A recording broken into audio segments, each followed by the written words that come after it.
j'ai vu une histoire qui était pas mal et ça m'a fait creuser un petit peu pour la suite. C'était en fait c'est une histoire, c'est un peu triste pour le mec en fait. C'est un gars qui quarantaine d'années, divorce et retourne s'installer chez ses parents. Bon, déjà là c'est pas drôle pour lui.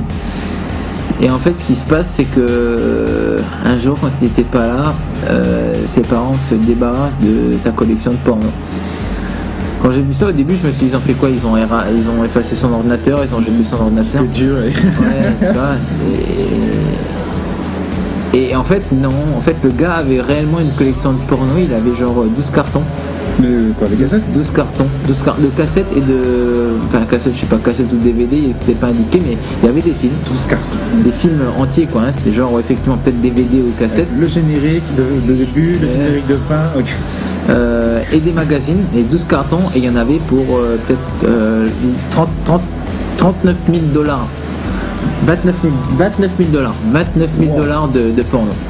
29 000 dollars. Ils ont jeté ça. Et ils ont jeté, et en fait, du coup, ils lui ont dit que c'était pour son bien, quoi, tu sais, pour sa santé mentale, mais il les a traînés en justice, du coup. Alors, il s'est pas indiqué, je pense que l'affaire doit être en cours, mais du coup, ils sont en justice, parce que les parents du gars de 40 ans ont balancé ses pornos à la poubelle. D'accord.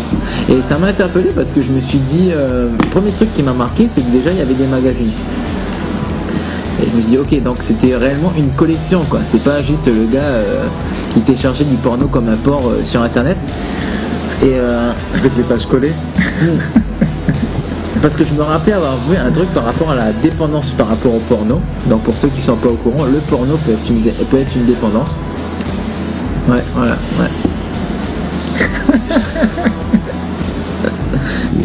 C'est faux. Ouais. Pas cette batterie.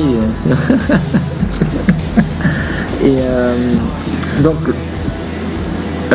j'avais vu un espèce de documentaire, par contre j'ai pas gardé c'était un TED Talk, tu sais les TED Talk, voilà, où un gars expliquait bien, tu sais, par rapport au comportement humain, qu'est-ce qu'on cherche, qu'est-ce qu'on veut, tout ça machin, et comment le cerveau réagit.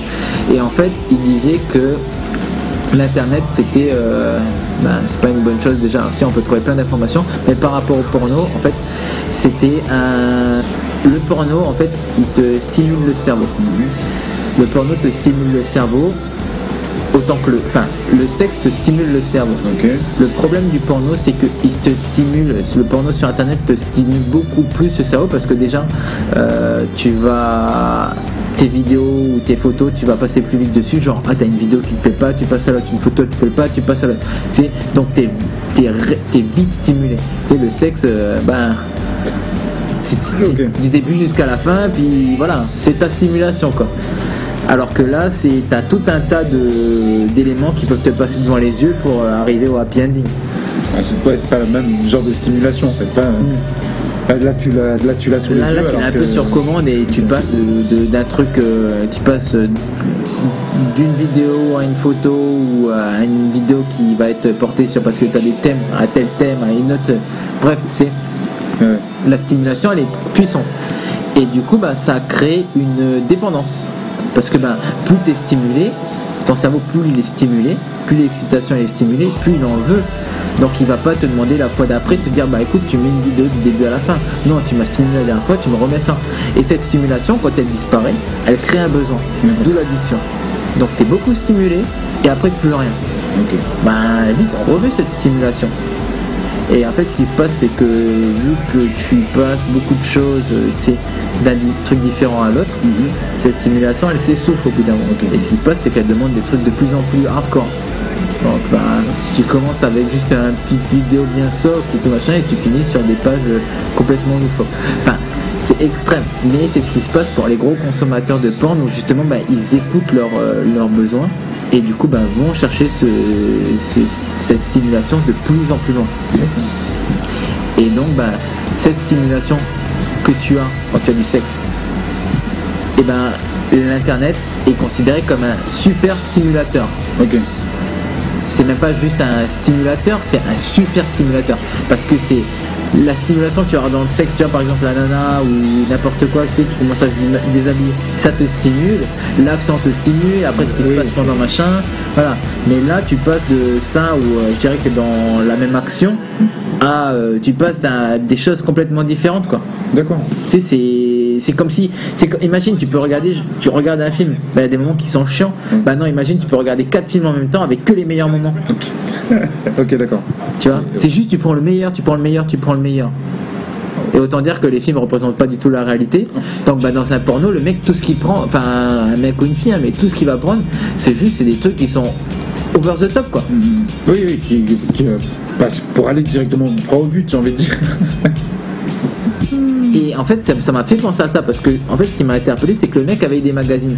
Et là, c'est différent, parce que le magazine, voilà, c'est qu'à la limite, tu vas trouver, il y a une page qui va te plaire, il y a un truc qui va te plaire, et tu vas. C'est ça, tu vas faire travailler ton imagination. Donc. C'est au pif. Un petit côté psychologique, ça, hein. Un petit côté connaisseur. On pourrait croire que c'est du vécu, mais non. Non, mais voilà, et du coup, c'est différent, parce que la différence entre l'internet où tu vas passer d'une page à une autre, c'est que là, je dirais que quand tu as trouvé ta base, tu te fais ton film après dessus. Mais c'est un travail d'imagination où tu construis le truc. Alors que là, t'as aucune construction, c'est juste. Tu prends comme ça vient. C'est comme une drogue, en fait. Ouais. C'est que tu sais, t'as certaines parties du cerveau qui sont pas en fonctionnement, ou qui sont pas forcément plus en mouvement que d'autres. Et là, tu fous une drogue qui va les mettre d'un coup en puissance. D'accord.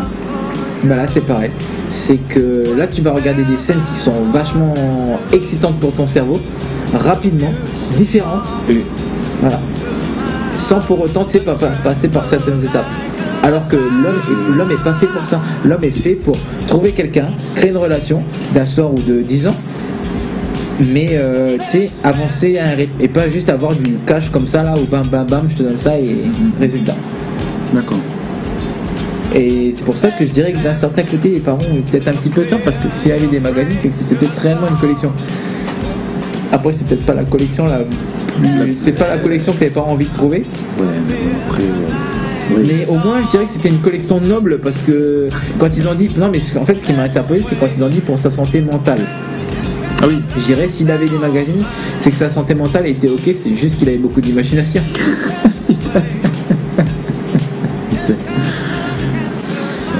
Non, voilà, du coup, c'était parti sur une histoire drôle. Ce que j'ai trouvé triste pour le mec, c'est quand même $29 $, de porno.